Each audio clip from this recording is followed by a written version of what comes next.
Diyos ay walang makakaawan. First time po na makakausap natin ng kumpleto ang mga dating security aid ni Zaldico. At ito nga mga kababayan, ito mga banateros ha, dito walang hindi pwedeng itanong. Itanong na natin lahat. Yun. Pag-usapan natin kasi alam mo, napapanood natin sa mga media, sa mga kung saan natin nakikita, at talaga namang itong mga supposedly witness, tinuturing na akusado ng ilang mga media personality, ng ibang mga politiko. Ngayon, bibigyan natin sila ng pagkakataon na sabihin ang kanilang nalalaman at sabihin ang buong katotohanan. Simulan na natin, tanungin muna natin ng bawat isa yung inyong pangalan, mula kailan kayo nagserbisyo kay Zaldico, at kung kayo ay Marines o Army, gaano na kayo katagal nagsilbi sa ating bayan. Simulan natin mula dito sa kanan, sir. Magandang gabi po sa Pilipinas. Ako po si Romel Bobares. Nagtrabaho po ako kay Boss Saldi June 13, 2016. So almost 9 years po ako nagtatrabaho doon. Tapos pumasok po ako sa Philippine Marine Corps is batch 2000. November 16, 2000. Yan po, sir. Next po, si sir. Magandang gabi po. Ako po pala si Retired Master Sergeant Christopher Esquivel, Philippine Navy Marines.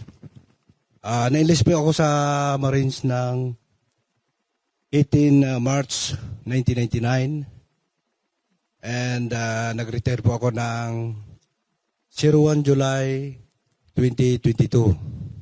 And then nagtrabaho po ako kay Zaldico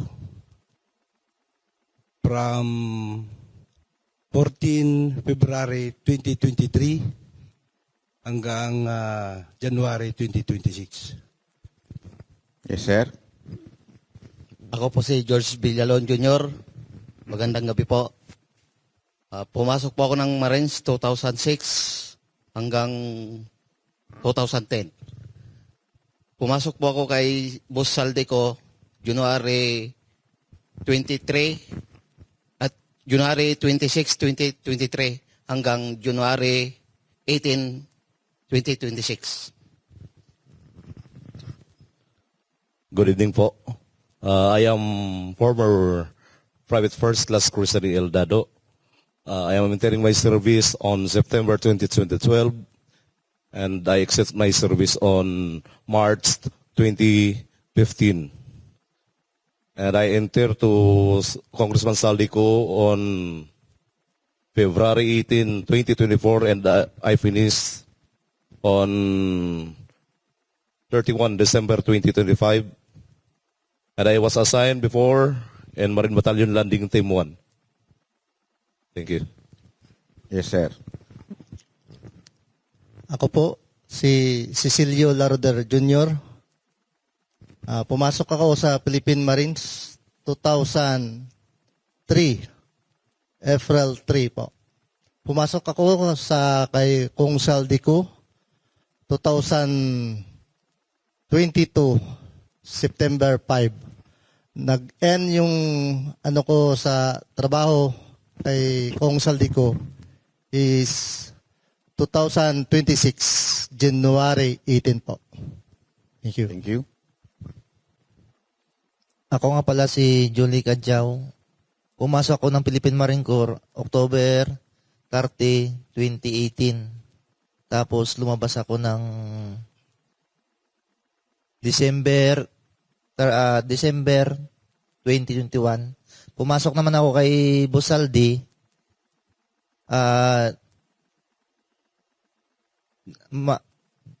March 1, 2024, tapos end ako ng December 31, 2025. Magandang gabi po. Ako nga pala si former Sergeant Prudante Orbilio, Philippine Navy Marines. na enlist ako ng Marines last November 16, 2000. Then, discharge ako noong 03 November 2009. Then, pumasok naman ako kay Kong Saldico noong November 17, 2019. Na-in po ako ng na-terminate po kami noong January 18, 2026 po. Thank you. Magandang gabi sa ating lahat. Ako pala si Technical Sergeant Benes Bolontati, Philippine Navy Marines, retired. I was inducted as trainee on 16 November 2000. Nag-retired ako noong 15 February 2021. At pumasok ako na-hired ako noong March 16, 2021 kay Kong Saldico. Terminated kami noong January 18, 2026. Yan lang po. Salamat. Magandang gabi po sa ating lahat. Ako po si Romel C. Galapon, Philippine Army, retired. Pumasok po ako sa Army year 1996. Nag-retired po ako year 2017. Na-hired po ako kay Congressman Elizalde year 2023, December 05. Nag-end po ako 31 December 2025. Salamat po. Yes, sir. Sa nasa likod. Thank you. Good evening po. Maayong gabi. Naimbang nga rabiyo amin na po. Ako po si Fidel Corpus, dating membro ng Philippine Navy Marines. Pumasok sa serbisyo 16 November 2000. Ako po ay pumasok kay former Kong Saldico September 2, 2022 at natapos ang aking duty noong January 18, 2026. Maraming salamat po. Thank you. Magandang gabi po sa ating lahat. Ako po si Bernard Gumban, dating Philippine Marines, na-enlist noong October 28, 2004, umalis sa serbisyo noong January 19, 2009, honorably discharged from military service. Pumasok po ako kay Kong Saldi December 8, 2023. Nag-end po ako ng contract is December 31, 2025. Magandang gabi po sa lahat. Salamat po. Magandang gabi, sir, ma'am. Ako pala si Ex-Sergeant Anselmo T. Taberdo, 791764 Philippine Navy Marines. Pumasok po ako sa training June 1, 1992. Umalis po ako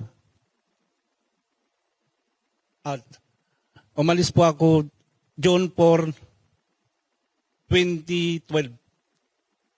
Na-hired po naman ako kay Congressman Elizalde Escu November 12, 2024.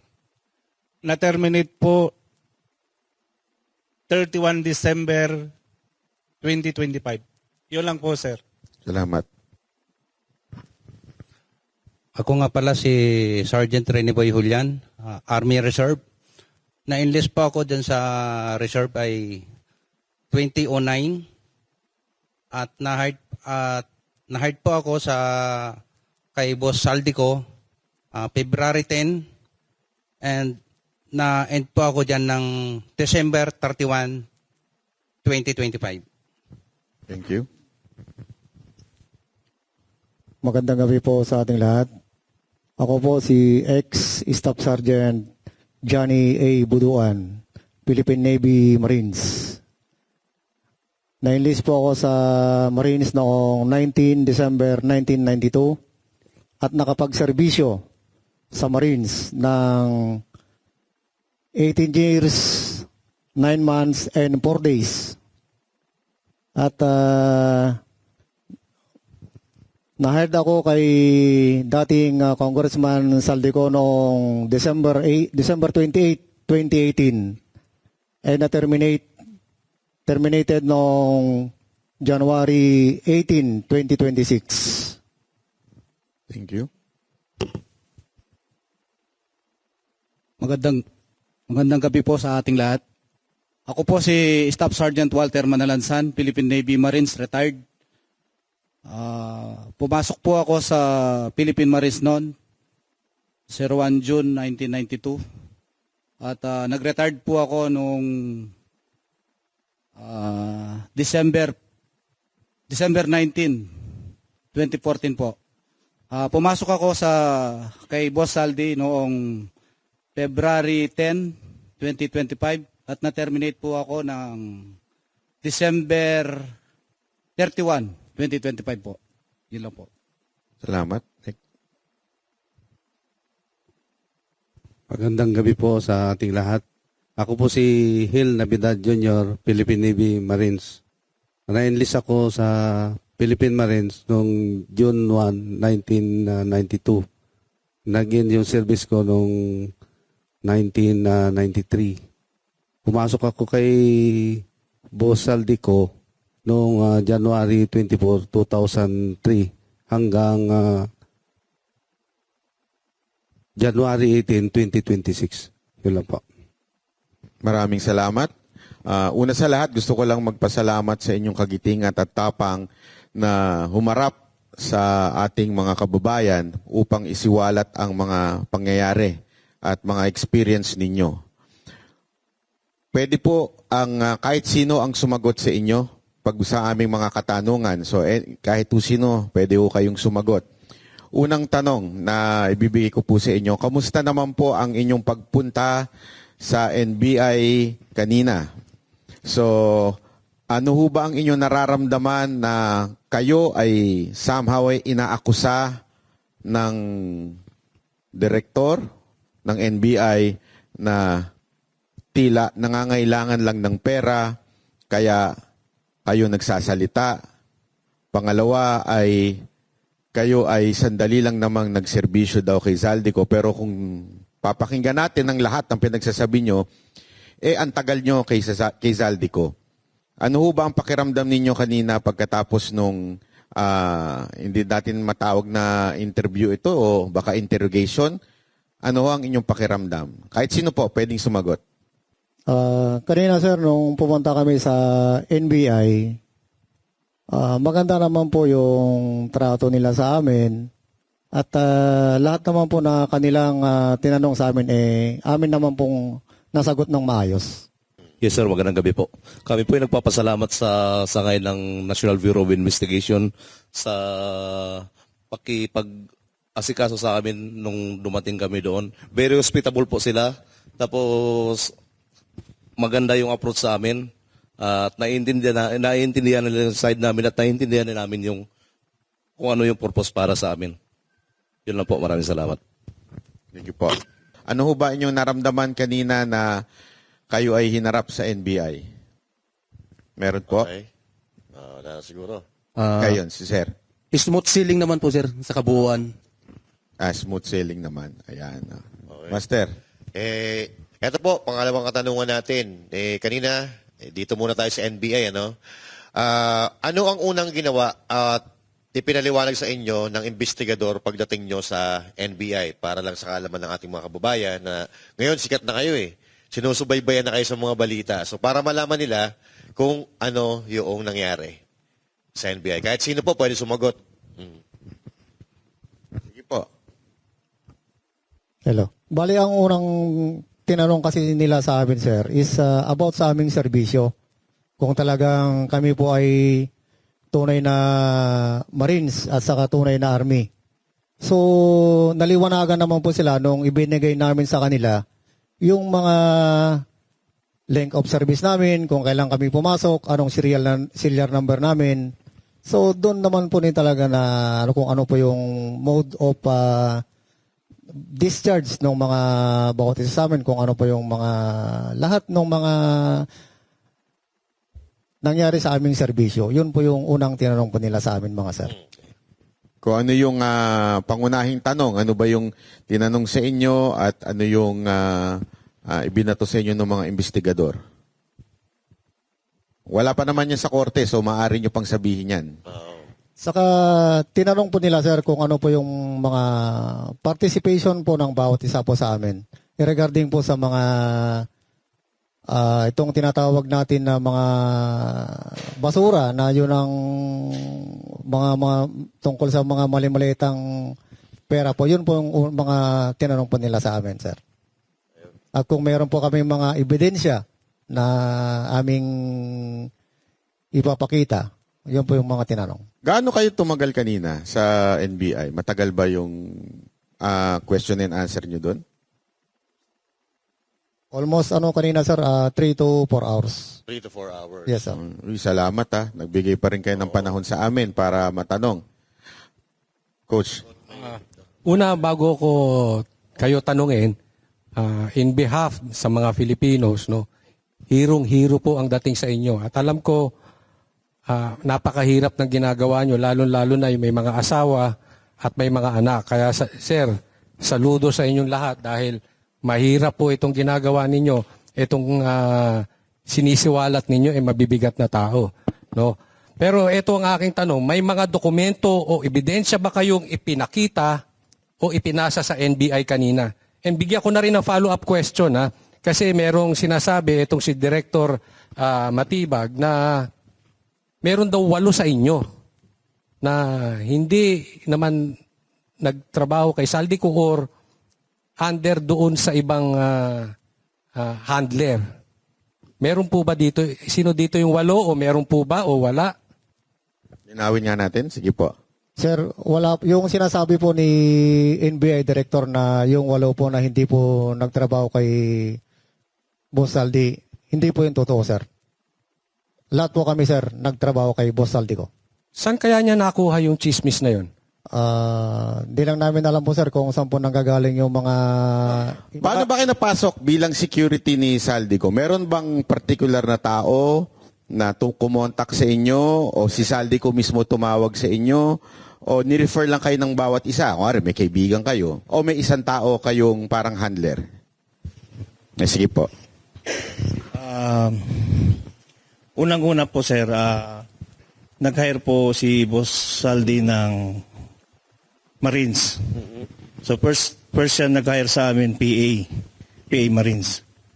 So lahat ng proseso ginawa po namin pag-apply. So sa totoo lang po, sir, ako po yung unang-unang Marines kay Boss Saldi. Bago dumami itong mga Marines. So 9 years po ako kay Boss Saldi ko sa kumpanya. So sabi niya sa akin, yung namatay si former Congressman Matucabe, sabi niya sa akin, Sam, I need 7 Marines right now in 1 week. Can you produce? Sabi ko, yes, sir. So, wala pang 1 week, sir. Nakaproduce po ako ng 7 Marines. So yung ganun po yung nangyari. Tapos tuloy-tuloy na po yung pag-hire namin. At saka, bawat isa sa amin, sir, magkakakilala kami. May mga classmate kami dito sa training, sa Marines. So, yun pong hina-hire namin po sila para, siyempre, ayaw kasi ni boss na hindi kilala ni boss. So, automatic, na-hire po sila. Dumadaan po naman sa proseso. Okay. Yun lang po, sir. May ano ba kayo, sir? Meron kayong idea bakit Marines ang kinukuha kadalasan? Ang kuan kasi, sir, ang story po kasi niyan, yung po, sir, mga tulpo, Marines po kasi yung mga security niya. So nag-usap po sila, sabi po, Boss Saldi, ano ba yung mga security mo? Ganito. Sabi niya, kuha ka ng Marines. Hindi ka iiwan yan hanggang kamatayan. Pero biniro niya, huwag mo lang gutumin. Yan. So ito, boss, wala nang question, no? Kasi may mga nagtatanong may mga nagtataka, hindi, sinisiraan lang yan si Martin Romualdez, hindi naman niya nagtrabaho kay Saldico. So, ngayon, i-close na natin yung diskusyon na yon na hindi kayo nagtrabaho kay Saldico. Dahil lahat po kayo dito ay nagtrabaho pala kay Saldico. Okay. May katibayan po kami, sir, na may mga company ID po kami. Ayun. Maganda May yan. mga picture ba kayo, sir, with Saldico? Meron po, sir, meron. Talaga. Tapos, regarding sa NBI pa rin, kasi kanina, pagkatapos, pag-alis nyo ata doon sa NBI, na-interview itong bagong director ng NBI, tinawag nga niyang deadlock itong pagkikita ninyo. So, ibig sabihin, parang nagkaroon ata ng diskusyon sa magkabilang panig. Kaya, hindi natuloy yung pag-uusap. At isa pa sa inireklamo niya ay hindi raw kayo pumayag noong one-on-one nakakausapin. Ano po ang masasabi niyo doon? Sir, ganito ka sir. Nung pumunta kami sir sa himpilan ng National Bureau of Investigation is nag-iisa lang po yung aming abogado. So may karapatan po kaming magkaroon ng abogado bawat isa. So hindi naman kayang i-sustain ng isang abogado lang po yung bawat isa sir sa amin. Kaya hindi kami pumayag talaga sir na hiwa-hiwalay sir. Yun, maliwanag. Anong masasabi niyo dun sa parang akusasyon na dahil sa economic problem daw ninyo, ibig sabihin nangangailangan lang daw kayo, kaya kayo nag-iingay at nagsasalita. Ano masasabi niyo? Hindi ba kayo nasasaktan dun? Sir, sa amin sir bilang mahirap na mamamayan ng Pilipinas, kahit ganito lang po yung estado ng aming buhay. At since nung umalis kami sa serbisyo hanggang nagtrabaho kami kay Boss Saldi, meron naman po kaming kaunting naipon. Although na natanggal kami, pero yung naipon namin yun, sir, yun po yung ginagamit namin hanggang ngayon, sir, na ikinabubuhay ng aming pamilya. So, yung mga nag-aakusa, sir, sa amin na lumantad kami dahil lang sa kahirapan po, sir, hindi po magandang akusasyon sa amin, sir, yan na ginagawa nila, sir, sa amin. Yung iba po, may gustong idagdag doon? Yes, sir. Nagtataka nga po ako bakit nasabi niya yun Kasi dito sa amin may mga retired po, pensionado po kami. So buwan-buwan po meron po kaming natatanggap na dahil nagserbisyo kami. Optional retirement po kami. 4 yata kami dito. Tapos meron naman po kaming konting negosyo na nasusustain naman namin yung pangangailangan ng mga pamilya namin. Kaya dapat hindi niya po dapat sabihin yun kasi nandito po kami ngayon para sa bayan ito Masyado ng talamak yung ginagawa nilang pagnanakaw dito sa pondo ng ating bayan. Kaya dapat matuldukan na to Yan lang po. Meron pa po gustong magdagdag doon sa akusasyon sa inyo? Ayan, si Sir. Sir, magandang gabi po, sir. Sige. Meron pong mga senador na ayaw nilang humarap sa Senado. Kasi siguro natatakot sila na pagdating doon, baka masabi na, ikakasama ka pala, senador siya nabigyan. Yun lang po, sir. Okay, sir. Sir, may dagdag ko na rin. Yung sinasabi ni Director NBI ay hindi naman ganun po yun. Ang totoo po nakapag-ipon na rin naman po kami sa tagal namin doon kay Boss Saldi. Tapos po, may separation pay din kaming natanggap. Ayun. Kaya sapat po yun para sa amin. At hindi po kami nagpapabayad dahil lang dito sa kwan na ito. Lumabas kami talaga, bukal sa aming kalooban, sa mga kasama ko. At nakausap din namin si attorney, Balikod. At yun po, na lahat ng mga katotohanan tungkol sa korupsyon dahil naaawa po kami sa taong bayan. Apektado po lahat talaga. Saka po, yung PhilHealth po natin, sir, nakuha pa rin ng kawawa po yung mga may sakit na dapat ay para sa kanila yung PhilHealth na pakialaman pa po. Kaya doon po nagkuhan kami, usap-usap talaga na ilantad kung ano yung naging trabaho namin pagdating po doon sa basura. Kaya po nandito kami ngayon, sir. Yun lang po. Salamat. Yes, sir. Isa pa sir, dagdag. Lumabas po ako, para sa akin, lumabas po ako kasi pag hindi ko nilabas yung katotohanan, konsensya ko po habang buhay. Yung katotohanan na nalalaman ko. Yun lang po. Isa pang akusasyon sa inyo yung dishonorable discharge. Ilan po sa inyo ang nagkaroon ng dishonorable discharge? Makita ko nga po yung kamay. Maaari po bang magbigay sa inyo ang ilan kung ano yung dahilan at kayo ay na dishonorable discharge? Kasi yun ang isang inaakusa sa inyo na para tilang pinalalabas, yung iba pa, may sinabi pa nga, murder daw yung case. Hindi ko nga maintindihan kung murder, bakit nasa labas kayo? Diba? So, paliwanag nyo na yung kung sino man yung gusto magsalita at magsabi kung bakit kayo na dishonorable discharge. Sige po, sir. Ako muna po. Yung dishonorable ko po, sir, sa Philippine Marines, nangyari po noon, nasa serbisyo po ako. Ngayon po, hindi ko po akalain na ganun yung mangyayari sa akin dahil yung case nung civilian ako wala naman po talaga akong partisipasyon doon. Tapos po, nakapag-clearance ako sa Marines, nakapag-enlist ako. Noong 16 November 2000, clear naman po ako. Hanggang nag-report na po ako sa Mindanao. Doon po sa Zamboanga, din Tawi-Tawi, Hulo, ganun po. Then bumalik ako ng Manila dahil sa na-reassign ako ng 11 Batalyon. Doon po nalaman ko na meron po akong kaso na nilabas ng Philippine Navy laban sa akin na nasangkot ako sa kaso. Yun po frustrated murder. Yun po. Then, ang ginawa sa akin, na-discharge po ako. Tapos, inayos ko po yung kaso ko sa regional, doon sa probinsya namin, sa Pangasinan. So, matagal po yung proseso kasi po sa korte.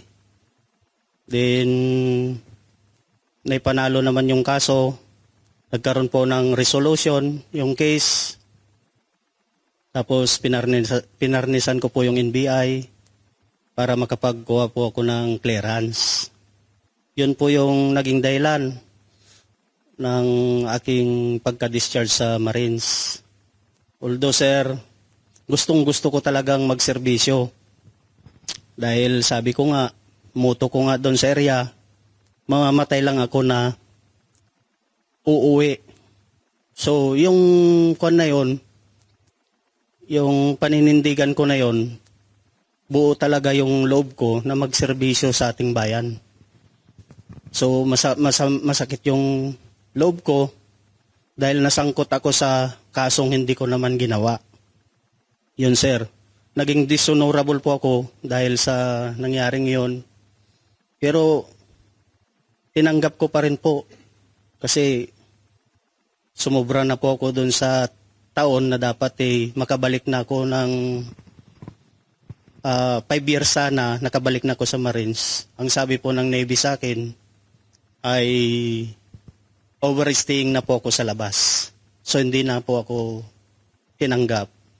So linawin ko lang sir, dismiss yung kaso nyo? Dismiss po yung kaso ko sa korte po. Murder. Opo. So malinaw yon na hindi tumatakbo yung kaso ngayon. Dismiss po. Dismiss na Tapos po. hindi kayo pinabalik. Opo, sir. Ganun po yung nangyari. So yun ang dahilan dahil daw hindi dun sa murder, kung hindi dahil matagal daw kayong nawala. Yun po yung dahilan na hindi ako nakabalik agad po. Sige po, meron pa po bang gusto magsalita regarding this honorable discharge? Yes, sir. Magandang gabi po. Sa case ko naman po, sir, nag-awol po ako dahil po sa pamilya ko po. Problema sa tatay ko noon, nagkasakit. So, during that time, nasa line ako ng pamamanihikan ko doon sa malayong lugar ng aking misis. So, na-hospital si tatay ko dahil sa travel namin. Nagpaalam ako na pwede po ba makapag-extend, ma'am, sir? Kasi si tatay ko, dinala namin sa hospital, nagka-emergency. So, nangyari, hindi ako pinayagan, sir. Tapos, nung bumalik na ako, nag-report ako, kahit inawal ako, nag-report pa rin ako. Doon na, sir, na tinuluyan ko na lang talaga dahil parang bumaba na yung moral ko noon, sir. Pero ang issue dito kasi, sir, this is not just about our military background. Ang issue dito, sir, is corruption, sir. Lala na, sir. 18 point something trillion ang utang ng Pilipinas. Paano kami sunod na araw, sir? Paano yung mga anak? At magiging apo namin po. Kaya po, nag-desisyon po kami na lumabas, hindi dahil sa binayaran kami. Kung sino man po nagpapakalat ng binayaran kami, hindi po yan totoo po. Kasi ito, konsensya na lang namin kung hindi namin sabihin ng totoo kung ano nalalaman namin dito sa korupsyon, hindi lang sa flood control, sa lahat ng korupsyon na nagaganap dito sa bansang Pilipinas po, sir. Maraming salamat.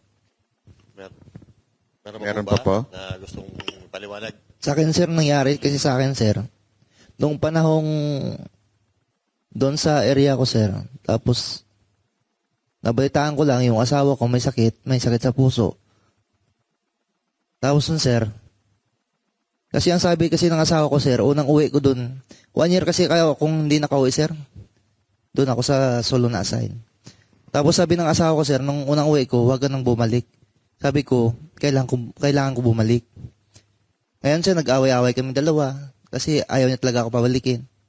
Tapos nun, sir, nangyari, ngayon, sir, pagbalik ko sa area, sir, ngayon, sir, nabalitaan ko yung anak ko at saka yung asawa ko may sakit. Na-confine sa hospital yung asawa ko. Yung anak ko may ng leukemia. Tapos, nung panahon na yun, sir, operation pa yun, sir, sa Danag, sir, sa Patikol.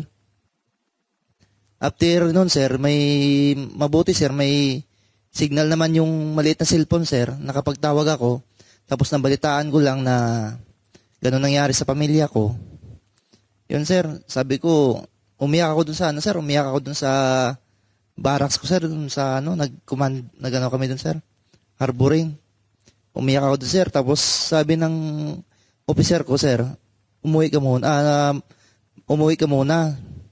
Tapos nun, sir, ang ginawa nila, pinababa ko ng Sulu, ng bus-bus, tapos pinapunta ko ng Zamboanga, in-advisean ako na kung may pagkapirahan ka pa, withdrawin mo lahat, ipadala mo sa pamilya mo. Tapos doon, sir, nung panahon kasi noon, sir, nakapag-isip-isip na ako, sir, eh. Kasi mahirap pag bumalik ka, wala ka ng madat ng pamilya, anak mo. Mahirap no, sir, sa panig ko, sir. Mahirap yun, sir. Kaya nagdesisyon na ako na hindi nang bumalik, sir. Yun naman yung rason ko, sir. Salamat, So, sir. sa madaling salita, mas sinunod nyo muna yung commander-in-chief nyo bago yung tunay na commander-in-chief, di ba? Hindi, kasi importanteng maunawaan ng mga Pilipino na nagkaroon kayo ng dishonorable discharge, hindi dahil kayo ay hindi loyal o meron kayong ginawang kabastusan o kawalangyaan. Kung hindi, ito'y mga family emergency. Kaya kayo nagkaroon ng dishonorable dahil hindi lang nakapasok o nakabalik sa tamang oras. Tama po ba? Meron po ba dito na discharge dahil sinapak nyo yung boss nyo, sinaksak ninyo yung ayaw nyo sundin na boss? Wala naman, di ba? So, sige, Coach. Ito, narinig ko yung sinabi ni Sir eh. Maganda yung sinabi niya na bakit ito nagiging issue sa amin? Ito ay issue ng korupsyon. Sa katunayan, binabanggit ko to sa vlog ko, hindi naman issue kung sila yung pinakamabuting tao sa Pilipinas o sila yung pinakamasama. Corruption yan eh. Ngayon, nakahanda ba kayo? Kasi marami pang ibabatong ganyan sa inyo. Ang sisilipin ay hindi korupsyon. kung hindi kayo. Ang tanong dyan, hanggang kailan kayo, sir? Nakahanda ba kayo na baka araw-araw may bagong ibabato sa inyo at hindi yung maleta o kung saan napunta yung maleta o saang proyekto napunta yung pera ang iimbestigahan? Handa ba kayong harapin yung mga akusasyon? Sige, kasi ito yung pagkakataon nyo na makasagot kayo dahil usually sa interview nyo at interview doon sa NBI, ang dating talaga is kayo ang iniimbestigahan eh. Sige, Dagdagan ko na rin yung tanong na yon para isagot nyo na ng isahan. Di ba kayo natatakot ng inakusahan ninyo ay isang pangulo ng Pilipinas na pinagdeliveran? Sige, Mike po. Sir, hindi kami natatakot kasi ang sinasabi lang namin dito ay pawang katotohanan lamang po. At based po doon sa trabaho namin, nasaksihan naman talaga namin yung mga pera at kami yung nagdadala sa mga sangay ng gobyerno po natin. Yun lamang po. Okay, may gusto sumagot? Yes, sir. Sa likod. Yung ginawa namin dito, sir, wala naman po kaming sinisirahan eh. Ang nilalahad lang po namin dito, yung katotohanan. Kasi po, tinarabaho namin yan eh. Nagbasura kami, dineliver namin. Nagsasabi lang po kami ng totoo. Wala po kami sinisiraan dito. Yun lang po. Tsaka yung sir, yung napansin ko, yung pagbabayad daw sa kanila kaya sila lumabas. Walang sense eh. Kasi isipin mo, gobyerno na nakaupo, yung kakalabanin nila. Pwede sigurong bayaran sila para manahimik. Yun, pwede pa. Pero yung bayaran para lumabas at kalabanin yung gobyerno, parang mahirap eh. Imposible eh. Master. Pero meron na. Meron akong balita. Sino yan? Bulong-bulungan. Binayaran? Na may mga nagtangka magpatahimik sa inyo. Gusto bayaran, boss? Meron dyan, sir. magsalita sa inyo tungkol dito. Meron daw nagtangka magpatahimik sa inyo at nag-alok ng maleta. Yes or no? Yes po, sir. Magkano to? Sige, yung sagot po, yung sagot. Hindi naman, sir, usapan ng malita ito sa pag-offer sa amin na babayaran kami. Pero hindi po kami pumayag doon. Kasi sabi nga namin, kung Tigit po natin yung mikropono. papayag tayo sa babayaran tayo para tumahimik, parang makukonsensya kami, sir, sa ganun, sir, na parang hindi namin ilabas yung katotohanan. Pero ito, marami nagtatanong din eh. Sabi nila, parang it's too good to be true. Anong ibig sabihin nun? Parang imposible naman. Sila yung nagdi-deliver ng maleta nun. Hindi ba sila kumupit? Yun yung mga tanong ng mga tao eh. Hindi ba sila kumupit? Hindi ba sila na-tempt na humingi doon sa pinag-deliveran nila? At tapos mananahimik na lang. Ano masasabi niyo sa mga tao nagsasabi ng ganun? Yes, sir. Sige, nasa likod. Sir, yung mga nagsasabi kasi ng mga ganyan kasi, sir, mga, kumbaga sa sir, mga isip munamon, sir, eh. Yun ang paningin ko, sir, sa kanila, sir. Kasi, kung balik rin natin sila, sir, yung nandito sa kalagayan namin, sir. Kaya nga nandito kami, sir, at para ilahad itong kalokohan ng mga ginagawa ng ating mga namumuno o yung mga pinanggagalingan, sir, ng mga ating mga ninakaw na pera na yan. Nandito kami, sir, para aming ilahad talaga, sir, yung mga nalalaman namin. Kaya yung mga naninira, sir, sa amin, normal lang naman, sir, na tanggap naman namin, sir, yung mga paninira nila sa amin, sir. Hindi ko po alam kung nabalitaan nyo na ito eh. Kasi merong kumakalat ngayon na hindi naman kasikatan na journalist na nakakuha daw kayo ng tigli 5 milyong piso. Pabalato naman mga boss. Ano masasabi niyo doon? Tigli 5 milyon daw kayo eh. Sabi ng isang journalist na hindi naman kasikatan. Pakisagot lang para malinaw po yung issue na yan. Sino kaya yan, sir? Dapat itanong yan, sir, sa, sir, kung sino nagsabi, sir, sa kanya. Ano ito ng ano kung di ako nagkakamali, dati siyang anchor ng ABS-CBN at ngayon parang may column siya sa isang Yan ba dyaryo. yung bakla? Medyo matanda na to Medyo matanda na. Baka na-deliveran din yan, sir. Baka na-deliveran din. baka na-deliveran Baka din. na-deliveran din yan, sir. Ito, diretso na tayo. Di ba nabanggit ninyo na merong media na pinag-deliveran o merong PR? Maaari nyo po bang sabihin yung pangalan? Kung ayaw nyo sabihin yung pangalan, okay lang din. Pero saan nyo to na-deliver at para saan itong delivery na to kung alam ninyo? Kung may alam lang kayo. Yes sir, para sa akin kasi na-assign ako sa binanggit na media personality o media, sir. Bali, ang activity namin araw-araw and every time may meeting na mga personalidad sa media na kilala din. Kasi parang meron nga kaming na-deliver sa house. May na-deliver nga kami sa, hindi ko lang muna sa bagitin sir kung ano establishment. Basta bandang, rin sir. Madirig na siya? Mas Morato. Nako po. Diyan din banda. Tapos, alam mo naman sir, maraming mga matitinding mga pangalan dyan. So, sa mga media, meron din nga ako kaming na-deliveran natin sa bahay nila. Every week. Tapos meron... Once a week to, sir? Yes. Once a week. Meron din po kaming nadideliveran dyan sa station. Sa drop-off lang. Pabutan lang. Hindi ko lang muna po sa... Maleta o envelope, sir? Ano lang naman, yung paper bag lang naman. Paper bag. Yes po. Ito sir, bago tayo lumalim dito sa usapan natin, gusto lang namin malaman kung paano po kayo nawala sa pagtatrabaho kay Mr. Saldico. Na tanggal po ba kayo dyan pag alis niya papunta ibang bansa o bago pa siya mapunta ng ibang bansa? Nung umalis na po siya sir sa papunta ibang bansa po. Doon po kayo nawalaan ng trabaho sa kanya? Yes po. Yes Pero po. nung nandito pa po siya, nandyan po kayo sa kanya? Andyan po sa kanya po. Okay. Malinaw. Yes po. Sige po. Ayan. Sir, kailan nyo na-realize na yung dinideliver nyong maleta o basura, pera na ng gobyerno? Nare-realize ko po nung kasagsagan nung andun ako sa kanya dahil minsan nagpipick up din kami sa Horizon. Inaabot din yung AE niya, ni Paul. Ang perang na ginagamit for operation niya kung saan yung may mga meetings.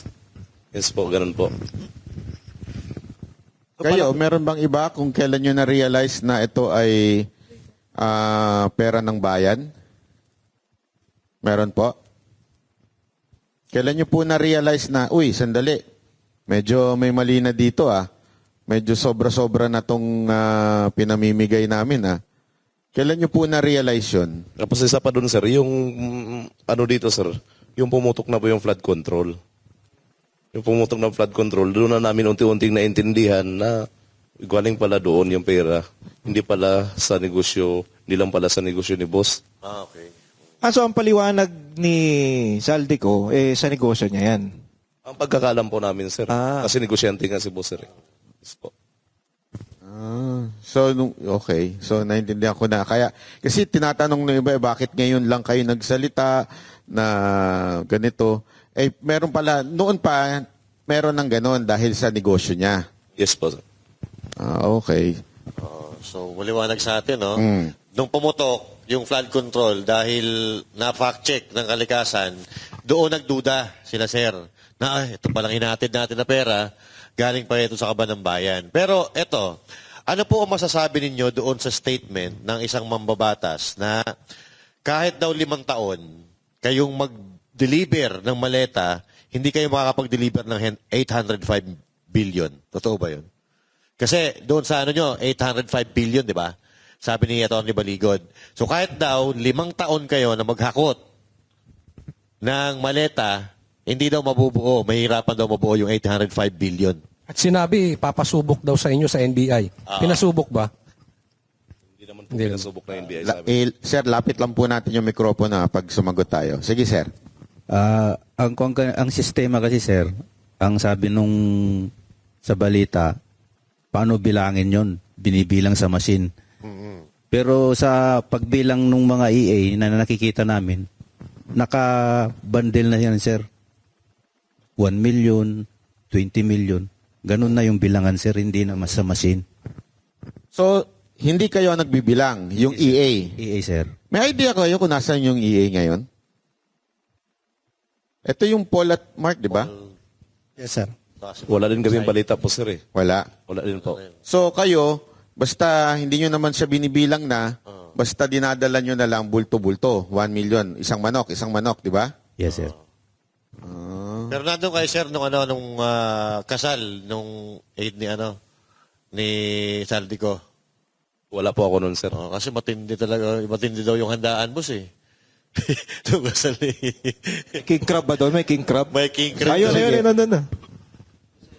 Nandun ako, sir, nung ikinasal si Sir Paul Estrada. Ayun. Dahil ako yung driver ni Joey de Guzman nung time na yon. So, talagang bunggang-bunga, sir. May Ferrari pa nga eh. Saka, Ferrari saka big bike. So, big time. Big time talaga. So, sa tingin nyo, sir, nakinabang din yon? Sa tingin nyo po, nakinabang din yon yung tao na yon? Yung kinasal? Sigurado yan, sir. Yes. Sigurado. 100% yan, sir. 100%. Oo, kasi nag-viral yun, boss eh. Talagang matindi daw yung handaan, tapos mga bigatin yung mga bisita eh. Kaya yun. Yes, sir. Kasama din ako doon nung kinasal si Paul Estrada. Nasaksihan ko talagang naka-ingrandi talaga. Kung sa trabaho niya siguro, sir, yung ingranding na hindi kakayanin. So, yun, tama din sinabi ni Tap. May may sasakyan pa nga eh. Mustang ba yun o ano? Ferrari. Oo, Ferrari. Regalo. Tapos mayroon pa siyang big bike na doon. Kaya nasaksihan ko talaga. Balikan natin yung pag-alis ninyo kay Zaldico. Nagpaalam ba sa inyo si Zaldico o sinabi ba sa inyo, hanggang dito na lang ang serbisyo nyo o basta na lang kayo iniwan sa ere? Bali, nung tinanggal kasi kami, sir, si Bosaldi nasa ibang bansa po. So, bali, ang nagpa-terminate na lang, sir, sa amin is yung head ng HR at saka yung mga officer namin, sir. Sila yung, sir, sila na yung parang nag-facilitate. So, ibig sabihin, nagpunta muna siya doon, employed pa kayo. Yes, sir. Tapos biglang nalaman nyo na lang through sa HR na hindi na kayo, tinanggal na kayo. Yes, sir. Well, anong binigay na rason? Ayun nga, sir, na ang nakalagay doon sa namin, sir, is retrenchment, sir. Hindi, kasi kaya ako tinatanong yan kasi ang tanong is baka naman dahil daw bitter kayo kay Zaldi kaya nyo nilalaglag na si Zaldi at yung mga katrabaho o yung kanyang mga kanegosyo. Anong masasabi nyo doon? Sir, ang masasabi ko dito, nung tinerminate na po kami, ay wala na po kaming magawa kasi ang sabi po sa amin, wala na po silang may pasahod sa amin. Kaya tinanggap na rin po namin. Kaya po nakuha namin yung separation pay namin. Opo. Then,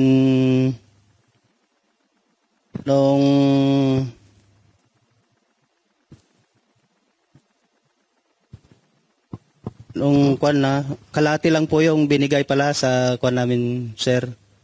Sa benefits na binigay po sa amin. Pero naging sapat pa rin yun sa amin kahit sa malit na halaga, malaki na yun sa amin. Kasi po, kailangan... So hindi nabuo ni Zaldico? Opo. Ito si Zaldico, may pera pandemanda sa akin. Hindi mo lang binayaran ng buo ito mga ito. Talaga. So may utang pa pala po sa inyo si Mr. Zaldico. May panahon siya magbayad ng abogado laban sa akin pero pambira ka Zaldico. Pero eto boss, regarding pa rin ito sa sa mga pera-pera na yan. Kasi media personalities, nasabi nyo kanina na merong nag-aatid kayo ng pera, especially si Sir. Sa mga government officials, pwede ba natin sabihin kung kanino kayo madalas na mag-deliver? At kung ito ay tuwing meeting lang ba o regular? Yan. Nakaschedule ba? O ito, sa araw na to, magdi-deliver tayo kay... Linggo-linggo. Oh, Ibig sabihin, linggo-linggo. Linggo-linggo. Magdi-deliver tayo kay Junel. Magdi-deliver tayo... So, ano ba ang format ninyo? Government official, ha? O pag inutusan lang kayo, doon lang kayo nagdi-deliver? Ayan. Sige nga po, meron pong gusto Kahit sumagot. sino po. Simula nang umupo si boss ng chairman ng APRO, yung routine ng pagdi-deliver, yung regular, kay dating Speaker Romualdez. So, sa Portito, umpisa niyan 2022, September, sa Portito hanggang December 2023. Ngayon, hindi ko alam kung bakit nalipat. Nalipat siya sa 14 Nara Street, South Forbes. Doon na po yung sunod na imbakan. Yun pong regular na duty. Pag-deliver namin sa kay dating speaker. Speaker Romualdez. Meron pa pong iba? Na Yung regular, doon muna tayo sa regular. At saka yung madalas nyong pinagde-deliveran. Siguro sundutan ko na rin, Banat Bay. Kay Speaker, simula 2022, tama ba? Regular po ito. Ngayon, kay Presidente naman, kailan nagsimula regular ba yan? to? Kailan nagsimula? Sino po ba dito nag-deliver sa Ilocos? Wala dito. Wala dito? Opo. Okay. Pero alam nyo po ba kung kailan din, gaano kadalas ang pag-deliver doon? At Kailan ilang nagsimula? beses? At kailan nagsimula?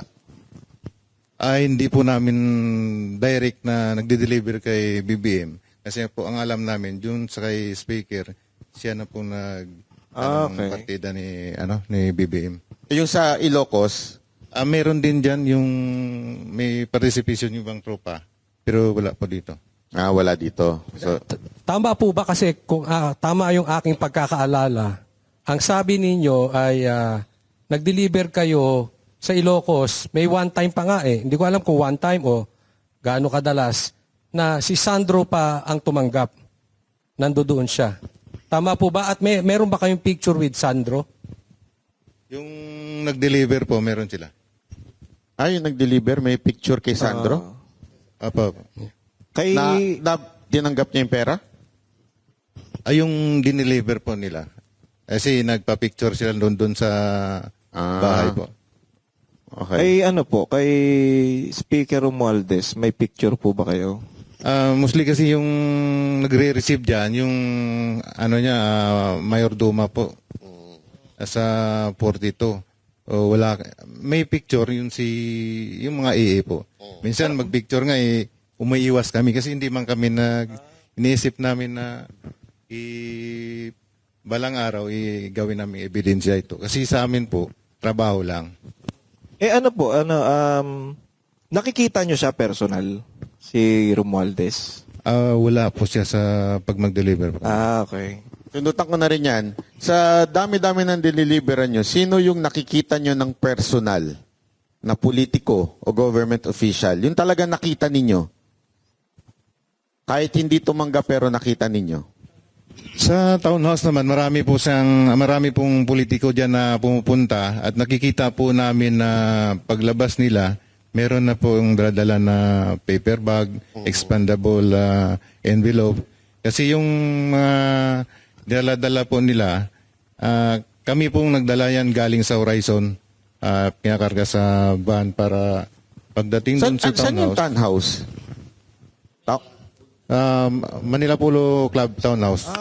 Sir, sinong sila yan? Sinong nila? Sino-sino itong mga to? Marami po dyan. Mari po ba kayo magpangalan? Nang naalala ninyo? Sa akin nakikita ko, dalawang beses si Senator, si Kong De Lima po. Dalawang beses ko siya nakita. Yung iba po? May bit-bit ba siyang expandable na, no? Meron po, meron. Ayun. Meron siyang bit-bit mismo. Siya mismo yung bumit-bit. Boss, linawin lang natin kasi ito nakikita natin sa social media, itinanggi ni De Lima. So gusto namin marinig sa inyo mismo na si Congressman De Lima ay nakita nyo na may bit-bit Bet. Yes po. Opo, sir. Ayun, malinaw. Kasi Iba ata siya congressman. No, Hindi pa. Pero anong nararamdaman ninyo? Sigurado naman napapanood niyo yung news, di ba? Ano yung nararamdaman ninyo na, eto nakita ko to diniliberan pero deny ng deny ngayon. Anong nararamdaman ninyo? Sige, sir, yung mic. Naiinis, sir. Naiinis? Kasi parang kami pa yung lumalabas na mali. At sinungaling. Mukha nga inis si sir. Oh. Sino pa? Kasi hindi naman po namin sasabihin yun kung halimbawa ko lang po, sir, no? Ordinaryong mamamayan lang po ako. Paano ko po malaman yung bahay niya kung hindi ako napunta doon? Yun. Makes sense. Tama. Oo. Ito pa, boss. Di po ba, sir? Sino pa po? Ano yung nararamdaman nyo tuwing napapanood nyo sa TV? Itong taon to, deny ng deny, dinimanda pa yung abogado namin. Talaga namang tumanggap siya. Sir, isa lang masasabi ko, don't shoot the messenger. Yun. Magaling. Ito, diretsuhin ko na yung tanong siguro. Diretsuhin ko na. Si Senator Soto, meron bang nakapag-deliver kay dito? Ako na sir, magano kasi minsan ginawa niyang Itbulaga eh. Ang time na sir, nung ako yung diyan, yung team advance. Ikaw. So, nauna kami sa area sa Baclaran, sa building, sa opisina yata dyan sir sa Baclaran. Ngayon, pagdating nila ni boss, ako nag-guide dun sa baba, kasi sa baba may daan dun sir eh. May elevator paakyat. So, pag dating nila, ginaid ko. Tapos, bumaba na sila ni boss. Umakyat sa elevator. Tapos, yung ibang tropa, bumaba din. Dadala rin ibang malita. Ako, yung dalawang malita mismo, dadala ko. Tapos, tinulak ko para makasabay sa kay boss, paakyat yung dalawang malita ko. Sino itong boss? Si Saldico? Sino yung boss? Si Boss Saldico po. So, kasama si Saldico na nag-deliver kay Soto? Opo. May nagsalubong lang na elevator. Sa elevator. Tapos kasabay niya paakyat. Tapos yung malita kasabay rin po. So, sino tumanggap? Sino tumanggap pagdating sa taas? Kasi hindi na kami umakyat no sa taas. So yung mga boss na lang ang nag-usap? Opo, kasi building po ni Senator Soto po yun. So, pero okay. Building ni ano? Ito pong building na to kay talaga, confirm kay Senator Soto. Opo, kasi may nakalimutan ko pero may pangalan doon sa taas eh. Baka tanggalin na nila yun. Hindi ko na alam sir. Kasi ang ginagawa niyang Itbulaga eh. Pero ikaw, di ba, nakita mo mismo yan. Sa sarili mo, ikaw mismo nagbitbit ng dalawang maleta. Ano nung nakita mo sa news na dumidinay si Soto? Anong nasa isip mo? Sa isip ko sir, parang natatawa lang ako sa sinasabi niya na baka hanapin ng misis niya yung malita na yon. Pero sa akin naman, hindi naman ako magsabi ng sinungalingan kasi ako mismong nag-abot kay boss pasabay dun sa elevator. Kung alam mo, kung totoong di umano nag-deliver kay Soto at hindi alam ng asawa, saan kaya napunta yon? Ay, yun lang. Yari tayo dyan. So, sino naman yung kumuha sa Bucor? Yung, di ba, meron daw nang galing na pera mula dun sa Bucor tapos dinala sa bahay ni Saldico? Dinala po sa basement 3 sir sa Shangri-La sir. Basement 3 ng Shangri-La. So, from Bucor? Hindi ko po alam sigurado kung galing sa Bucor mismo sir. Paano mo, saan mo kinuha? Bali, dineliver po sir ng 2 sasakyan sir, 8 malita, 4 na large, saka 4 na medium size. Hindi, paano mo nasabi yun na kasi yung nagmi-meeting sir si Bucor Katapang at saka si Boss Saldico doon sa Shangri-La sir, sa High Street.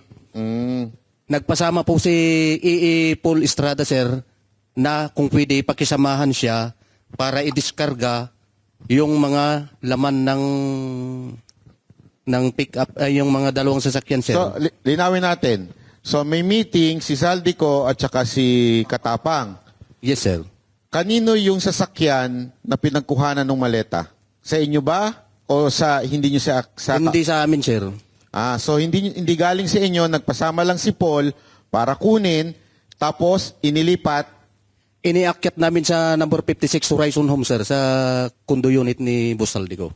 Ah, okay. Ano to, one time lang ba to nangyari o regular na nagbibigay Sa si... partisipasyon ko, sir, isang beses lang ako naka-sir. Ano ba sa iba na... Actually, sir, dalawa kami noon nagpunta doon sa sa baba ng Shangri-La sa lower level 3. Kami nagbuhat noon, lipat sa sasakyan namin. Tapos inakyat namin doon sa 56 sa Horizon. Saka may mga iba pa kaming mga kasamahan, sir.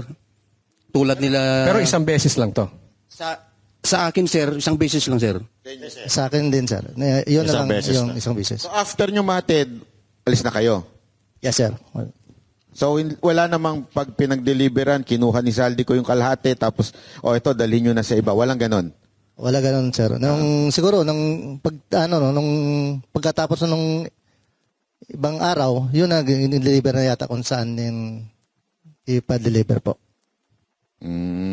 Meron pa po ba dito na naalala na pinag-deliveran ninyo na kayo mismo personal, nakita ninyo o alam ninyo na ito ay sa particular na tao na ito? Meron po ba kayo naaalala? Sige. Sir, ako, sir, nag-deliver po ako sa residence ni former Senator Trillanes. Sa bahay niya? Correct, sir. Okay. Maleta o envelope? 2 envelope. Hindi mo binibilang yung laman nun? Sir, ang concern talaga kung sino nagbibilang dyan, sir, ay yung mga AE. Kasi kami, sir, driver bodyguard lang.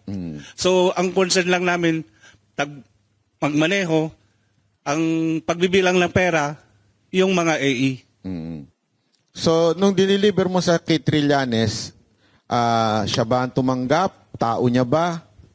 Sir, yung pagdating na namin doon sa bahay nila, si Mark Tiksay na po yung pumunta doon sa loob ng bahay. Paano mo nalaman ng bahay ni Trillanes yun? Sir, 2 beses po ako nagpunta doon. At saka yung bodyguard niya ay nadoon kabats ko din. Okay. Okay. At saka, isa pa, sir, dagdag ko pa. Noong panahon na nagdadrive pa ako kay Joey De Guzman, 2 beses ko din na sinundo doon sa may DBA, Dasma Village, Makati, si former Senator Sonny Trillanes. Kasi ayaw niya magpakilala, sir. So hindi ko alam kung bakit ayaw niya magpakilala. So sinundo ko doon sa may gate ng Pasay Road. May nabanggit kang Joey De Guzman. Sino ba ito? Ito ba yung media personality? Media siya, sir. Siya yung pinag-drive namin. 2 po kami dati. Nagkapalitan. Sige, Mike, sir. Bali ako yung nandun una, sir, 2024, andun ako. Kay Joey De Guzman? Yes po. Nung nalipat ako sa team ni ni Madam, ni Maylin Arco, si Top Taber doon na pumalit sa akin. Ganun pa rin yung aktibidad namin, sir. Activity ng saan ihatid yung pera. Pero, di ba, tama ba ako? Ito ba yung sa media? Ito si Joey De Guzman? Tama ba? Yes po, yes po. May mga kasama pa yan sila, sir. Hindi ko lang muna baggitin kasi nasa private individual. Wala din po sa affidavit. Okay. Yun po ang reason bakit hindi namin sinama. Yung isang halimbawa lang yan, sir, si Joey De Guzman. Joey De Guzman po. Pero siya, nakakatanggap din. Possible, sir. Meron pa, sir. Ako po, sir, kay dating Senator Trillanes, nakapag-deliver din po ako doon ng 2 beses sa residence niya. Folder o maleta? Yung una po naming dineliver doon, sir, ay paper bag. Tapos, kasama ko po noon si Paul Estrada, yung iipo ni Kong Saldi. Yung pangalawa po, 6 na malita yon, kasama ko na po si Mark Tiksay. Yung EA din po yan ni boss. Kaya kung ano man po yung inaano niya sa TV, todo deny po, imposible naman siguro. Anong nararamdaman nyo nung siyang unang-unang pumiyok at nagalit Kaya nga at po, sir, dinimanda ang naiinis kami, lahat? sir, eh. Ha? Kaya nga po, sir, naiinis kami. Naiinis, nagagalit ka rin po kasi totoo yung sinasabi mo eh. Tapos, pinapasinungalingan niya. Si Sir. May kanina si Sir may gustong sabihin. Sige. Sir, experience ko rin po kay former Senator Trillanes. Itong 2025 po, nagdala kami ni Mark Tiksay doon sa bahay niya dyan sa may Antipolo. Isang expandable paper bag po. So, regular din po pala itong pagdi-deliver kay Trillanes kasi si Sir 2 beses, si Sir 2 beses. So, talagang matindi talaga kasi nungalingan. Sa tingin mo magkano yung isang ganun? Paper Paper bag. bag. Depende po, boss eh. Pagka medium, maabot ng mga...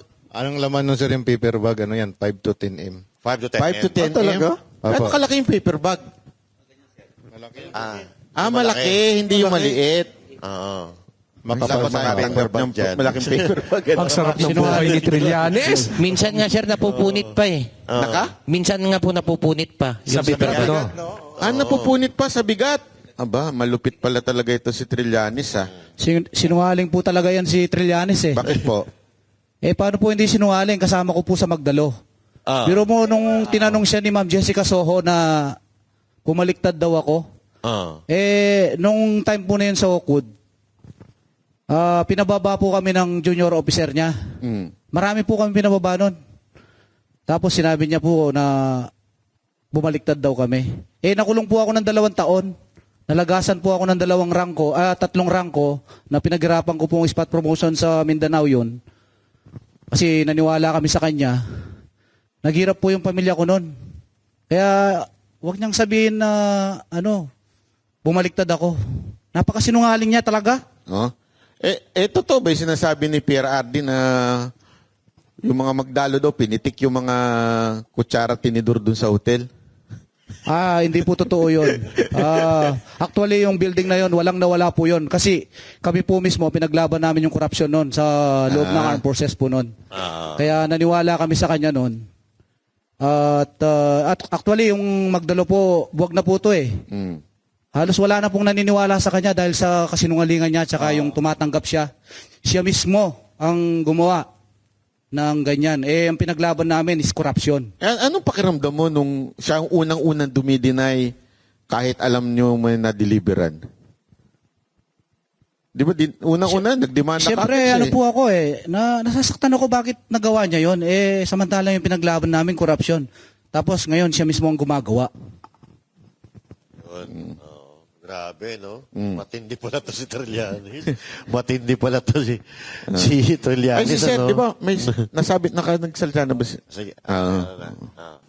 May dagdag ko pa rin po, sir, doon sa pagde-deliver ko ng mali-malitang pera doon sa bahay ni Congresswoman Kimbo sa Quezon City po. Sa bahay niya mismo. Paleta rin po yan. Opo, sir. Mali-malita po. Siguro, kung talaga po yun, marami po. Hindi lang 10 o 30, mga 50 pa na malita kasi may coaster po siya doon na kulay itim. Punong-puno na po yun eh. Nililipat na rin doon sa ibang sasakyan. Di kaya doon sa loob ng bahay niya. Saka may picture pa po na ebidensya kami. Sir, maalala ko rin, nag-deliver kami sa Guado, pinasok yung mga malita doon sa bahay ni Kong Romualdez. Pero hindi na namin alam, sir, kung para kanino po yon dahil sila Mark Tiksay po at saka si Paul Estrada yung nagpasok talaga ng malita. Ang partisipasyon ko doon, tumulong po ako na nagbaba, then sila na po yung nagpasok ng mga mali-malita na yun. So, ibig sabihin pala, mga boss, yung hanggang doon may limitasyon hanggang paghatid nyo lang. Tapos hindi nyo na alam kung ano nangyayari sa loob. Opo, sir. Okay. balikan lang po natin yung regarding sa impeachment ni VP Sara Duterte kasi ito po ay bali-balita na may mga congressman na nakatanggap ng pera galing kay Romualdez or galing kay Saldico para i-impeach si VP Sara Duterte kapalit ng perma. May ano po ba kayo doon? May experience po kayo doon? Kahit sino po, pwede mong salita. Yung sa gano'n naman, sir, hindi, alam, kami nang nagdi-deliver, nagdadala ng pera, pero yung nagdi-distribute, hindi na namin alam kung para kanino yan, sir. So, sa madaling salita, parang hindi nyo naman alam kung para saan yun. Kasi confidential yung ginagawa nila yan sa mga ganyan eh. Si Mark at Paul na yan ang may alam ko dyan. Alam mo, napansin ko lang sa kanila pag sumasagot sila, kung ano lang yung alam nila. Hindi sila nagdadagdag bawas. Dapat ganun talaga. Oo. Kasi yung iba talaga Iba, binabawasan yung sinasabi nila o kaya dinadagdagan. Sila talagang honest Kung ano lang yung nalalaman nila. Yes. So baka may tanong ka. Ano po, ito, dahil dito sa mga nilabas nyong to, dahil buong mundo, buong Pilipinas nakatutok sa inyo. Meron na kayo natatanggap na banta o death threat sa inyo? May pwede po bang... Paano nyo ito nilalagpasan? Oo. Huwag yun sharing technique nyo pero paano yung ginagawa ninyo? May na ba sa inyo? May nagbe-message? May Nakatanggap na ba kayo ng death threat? Yan. Yes, para sa akin sir, kanina po ng umaga po. Bali tumawag yung parents ko sa akin sa Mindanao na may naghahanap sa akin na 3 tao. Inaalam kung saan na daw ang pamilya ko ngayon. At kung kailan ba daw kami ako nang wala doon sa lugar na yon, sa bahay na kinalakihan ko. Sinabi ng, I think, barangay Kagawad doon, na matagal na yun siyang wala dito. Nag-asawa sa malayong lugar, tapos matagal lang hindi umuwi diyan sa lugar na yan. Yun ang sinabi ng kanina doon sa kaninang umaga lang po. Yes po. Sino po yung may experience na naka-receive ng pagbabanta or death threat sa inyo?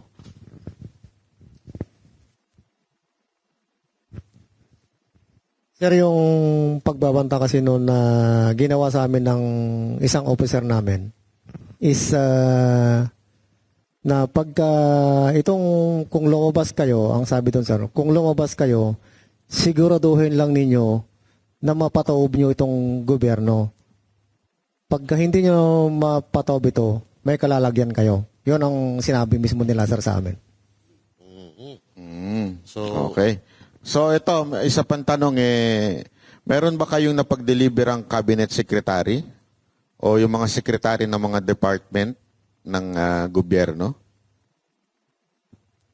USEC? And, mga secretary or USEC? USEC, secretary. Aside from mga congressman? Meron po, sir. Sino? Si Yusik Bunuan po, sir. Si Secretary Bunuan? Yes, sir. Ng DPWH? Yes, sir. Yung umalis na, yung matanda? Yes, sir. Anong kaalaman mo doon? Bali ako po, sir, ay driver noon. Ang kasama ko po doon ay si Boss Mark Tiksay. Tsaka si Brian Lasaga.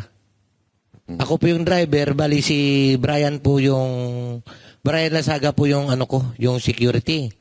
So dahil driver, po yung namin, pag nagbababa kami ng Malita, tumutulong na rin po ako. Yan, ganyan. Yan, pag sakay po na, kasi ako po yung driver, hindi ko pa alam yung isisend sa akin yung location. Yan, yung location ng EA. Yan, ako na bahala mag-mapping, papunta rin sa bahay. Sa bahay to ni Bunuan? Bahay ni Yusik Bunuan. Pag sakay po namin, tatanungin po namin yan si Boss Mark, kaninong bahay ba? Kay Yusik Bunuan yan, huwag kamingay. Kay Secretary Bunuan? Yes, sir. Binigyan pa nga kami siya ng tagta 3,000 Galante, Galante, ano ba yung diniliver nyo? Paper bag, maleta? Paper bag o maleta? Malita po, sir. 8 malita po. Ha? 8 malita. 8 maleta, tas 3,000 binigay? At least meron. Yung iba, walang binibigay eh. Iba ba? At least meron. Sino ba pinakagalante na Para daw po nagpaboto? sa amin, sir. Ha? Para daw po sa amin. For the boys po baga. For the boys. Sino pang may experience ng galante sa kanila? Sino ang galanting pinag-deliveran ninyo? Ang nakatanggap pa ng... aminin na natin, di ba? Meron namang ganyan for the boys, tip, di ba? Kung baga, sir, para lang po yun sa amin na nag-deliver. Oo. Yun. Oo. At least honest si sir, di ba? Yes. Eto, sa Comelec, nag-deliver po ba kayo? Gusto namin marinig sa inyo kasi narinig namin sa social media. Gusto namin marinig sa inyo mismo. Ilang beses po ba kayo nag-deliver sa Comelec at kanino po i-deliver? Saan? Saan? Saan Comelec? Bali si chairman ng Comelec. Sino po? Chairman ng Comelec po, Garcia. Hindi man namin dineliver talaga sa kanya. Nakipag-meeting sa kay boss sa Maidas Hotel. Tapos yung dala na malita, 2 beses kasi siya meeting. Bali, yung EA na po yung nag-transfer doon sa sasakyan, parang dinikit nilang sa parking. 2 beses po yun na nangyari. Ilang maleta, tsaka kailan to? Before the election ba to? Bago mag-eleksyon, tsaka yung after ng eleksyon. 4 na malita po. 4 na maleta yung down payment. Tapos yung kabuuang bayad, 4 ulit. Parang ganun. Tigda-2 po. Dalawa. Medium size. Medium size. Sir, magkano sa tingin niyo yung isang medium size na laman? Parang 35 to 40 M. 35 to 40 million. Curious lang ako, no? Pag binigay yung maleta, mamahalin din yung maleta, pati yung maleta sa inyo na. Ganun ba? Wala nang balikan yun. O pag, babalik para lagyan ulit. Sa kanila na po yun. Doon na yun. Sige. Nakikurious ako doon sa Rimowa kasi ang mahal nun eh. Original po ba na Rimowa yun? O galing dyan sa tabi-tabi lang? Yung mga peke? Okay. Yung mga Class A na tinatawag, na tinitinda sa Green Hills sa Divisoria, ganun po ba? Yan po, sa mga Green Hills. Tapos yung Ang mahalaga, Divisoria po. maihatid no? 999, baka buy one, take one pa yun. No? So, linawin natin, 2 nung una, na ang tiglalaman ay 35 to 40. So, sabihin na natin, 35 plus 35, 70, plus pagkatapos, 35, 70. So, 140 ang total. Ito, how about delivery kay Secretary Anyo at saka Secretary Pangandaman at Secretary Tio Laurel? Meron po ba kayong kaalaman dyan sa mga sekretary na to? Townhouse na yan, sir. Ha? Townhouse po. Sa townhouse, pumupunta sila. Yes po. Kamiting nila si boss tapos si speaker. Hindi, pero ka-meeting lang o nag-abot kayo o nagdala kayo ng maleta doon sa sasakyan nila? Hindi, kasi mula doon sa may Horizon, sir, may dala na kami ng paper bag. Yung paper bag, pinapasok namin doon sa Unit 8. Tapos doon din sila nag-meeting. Pagtapos meeting po, paglabas nila, dala na nila yung paper bag. Hindi, pero nakita niyo yung mga sekretary na binanggit ko? Opo, andun sa So kilala ninyo? Opo, sir. Paano ba maging sekretary? Hindi ko alam Oo nga eh. Pinuturo-turo lang eh. O ikaw na. Pumapaldo pala dyan, no? Oo. Alam mo, dapat yung kanta sa kanila yung yung gaano kadalas ang minsan. Parang yan lagi ang Napag-aalata naman yung edad mo, Butch. Ayun, so... Sa Quadcom. Ayan, sa Quadcom, meron bang nakapag-deliver sa inyo? Yung nakapag-deliver sa House, yung mismo sa Kamara, sa Congress. Sa amin, sir, sa team ni boss, halos naman na alam naman na may dala kaming pera, paper bag. So tuwing pumapasok kayo, di ba siyempre pumapasok pa si Zaldico at that time. Chairperson pa siya ng APRO, di ba? Apo. So may bit-bit kayo? Galing sa Horizon Homes po, ikakarga niya sa sasakyan. Dala-dala na po sa Congress. Tapos iakyat namin doon. Yung EA na po yung mag-distribute. Ano to? Maleta o paper bag? Yan po. Paper bag. So, pinapasok nyo. Saan nyo pinapasok sa Congress?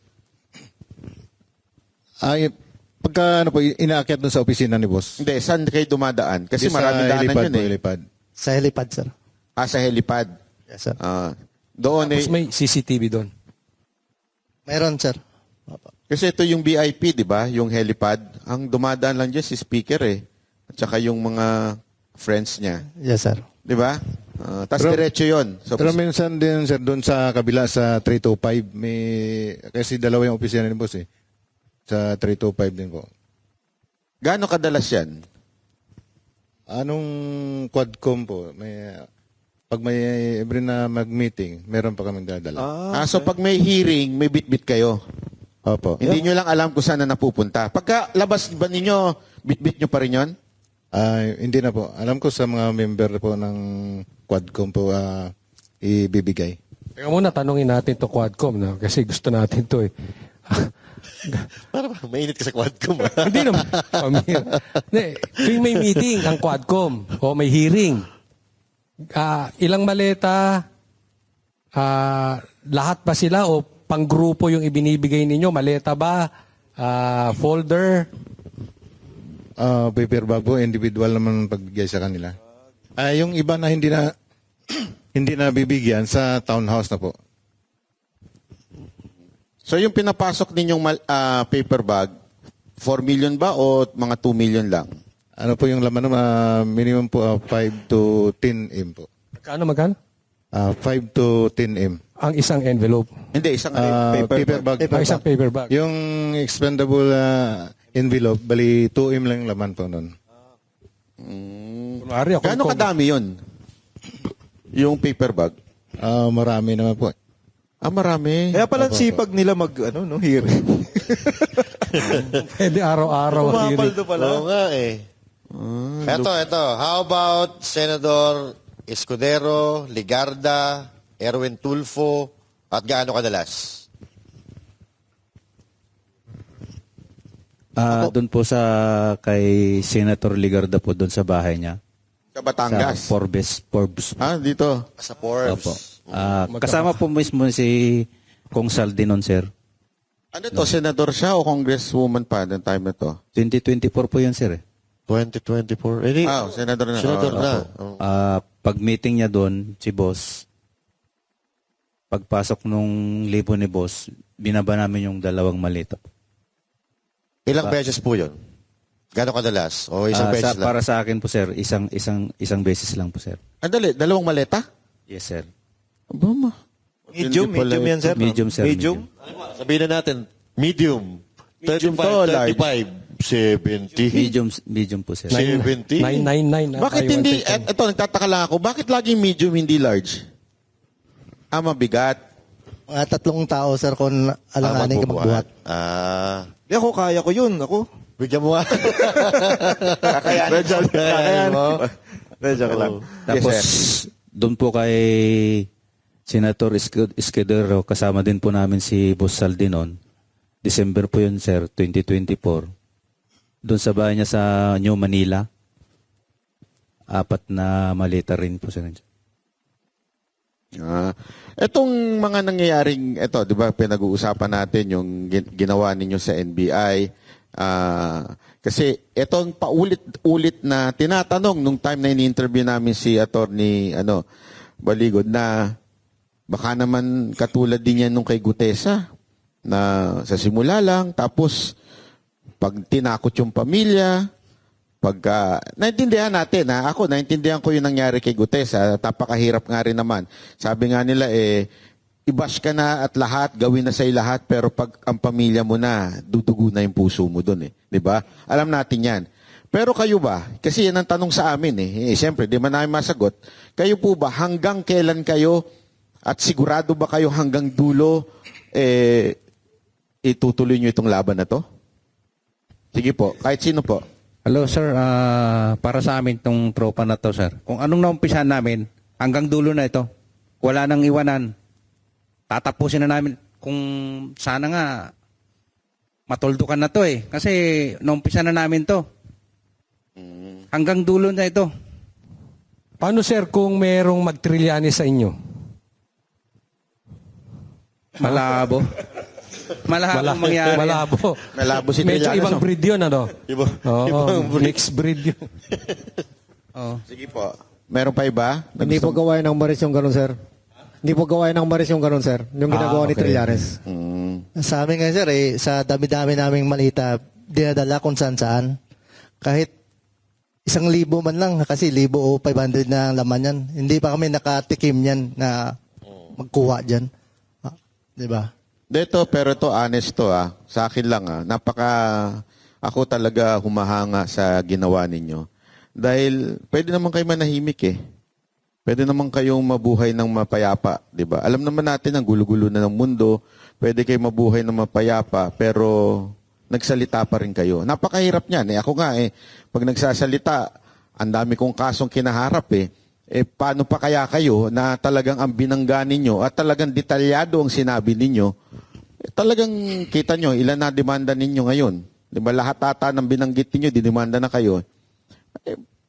Anong nagbibigay sa inyo ng inspirasyon na tumuloy-tuloy dito sa laban na to? Nagsalita kami, sir, dahil sa kapakanan po at kinabukasan ng ating bansa, lalong-lalo na po sa aming sari-sariling pamilya at sari-sariling bayan. Kasi alam na namin na napakatalamak na talaga ng korupsyon dito sa bansang Pilipinas. Kaya kailangan natin tuldukan dito, sir.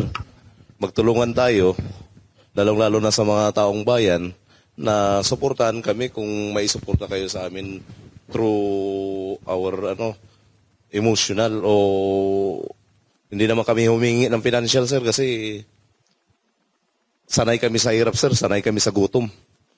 Simulat sa pula pumasok kami ng military, yun na yung na-train sa amin, sir. Hindi kami tumatanggap ng kung anong offer sa amin, sir. Hindi, nakasuporta ang taong bayan sa inyo. Yan, nalaglag. Sige po. Sir, kailan pa at saka saan pa? Kasi may kasabihan nga tayo, sir, the evil triumphs when good men do nothing. Yun. Eto sir, mga sir, halimbawa, wag naman sana. Pero kadalasan po kasi parang ginagamit yung pamilya para panghinaan kayo o matras kayo sa laban. Bawat laban na sinusong, lagi po nangyayari yan. Paano po kung gamitin ng pamilya nyo para patiklupin kayo? Hindi nyo po ba naisip yun na madedelikado ang pamilya namin?